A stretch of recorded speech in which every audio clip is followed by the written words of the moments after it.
Excuse me? Can I ask you a quick question? Do you know what technical theater is? It is a community of people coming together to achieve a common goal. It's a family bond that you don't get anywhere else. Inside jokes and dancing. To put together a show that brings joy to a large number of people. All the friends, and getting to help transform a show and add that theater magic. Creating a mental retreat from the world. The amazingness of designing a beautiful, interpretive light plot. Of course, there's always expired concessions. Showcasing the amazing talent of so many people. The stress before the show, countless hours, and relief of the lighting going smoothly. It's a family. I'm Ruye Alman. And I'm Ava Richards. And this is Theatricult, a podcast devoted to the unseen magic of technical theater. We'd asked the question of what technical theater is at the start of this series, with our intent being to educate about the hidden magic of technical theater. But it's grown into something that is so much more than that. In this very last episode, and as a finale to this series, we wanted to focus on the more personal and emotional part of it, and what makes it so special to us and many others in the field. We said it before in earlier episodes, but tech really is a family.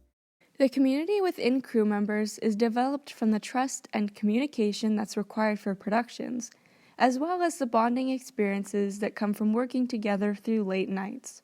Often, this bond is the reason that many technicians stay working in the theater department long after their experiences in school.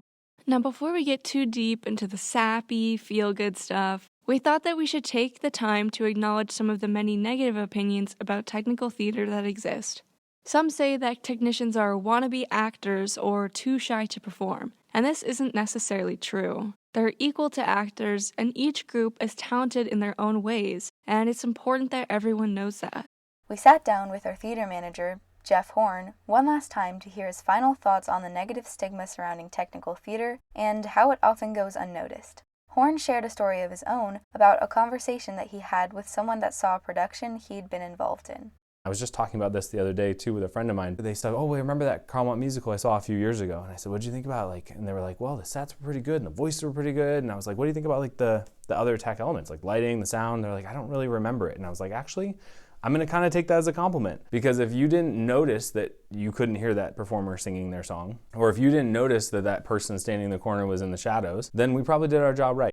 Horn brings a really good point of view to the table. Tech is quite literally meant to stay out of the spotlight. It's not a group of people that hides in the shadows, but rather a community that flourishes from the hidden magic that they can bring to a production. And while we're slipping back into the sappy stuff, having a theater director as a mentor can have an incredible impact on each individual's personal experience with tech. I know for a fact that Mr. Horn has shaped both of our passions for technical theater and has helped us have fun while doing so. I can honestly say that without Mr. Horn, I wouldn't be who I am today. He gave me a chance in our technical theater club when there was no logical reason he should, and I've learned so much from him. So I just want to say thank you.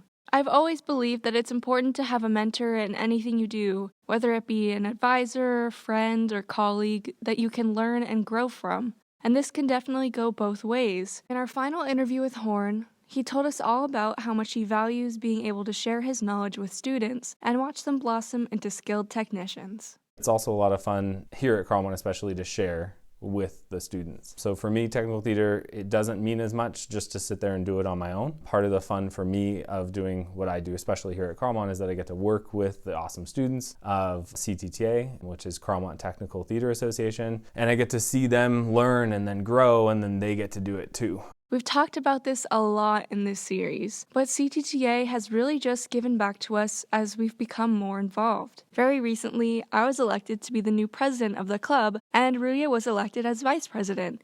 And we can't wait to pave the way for future generations to fall in love with tech just like we did.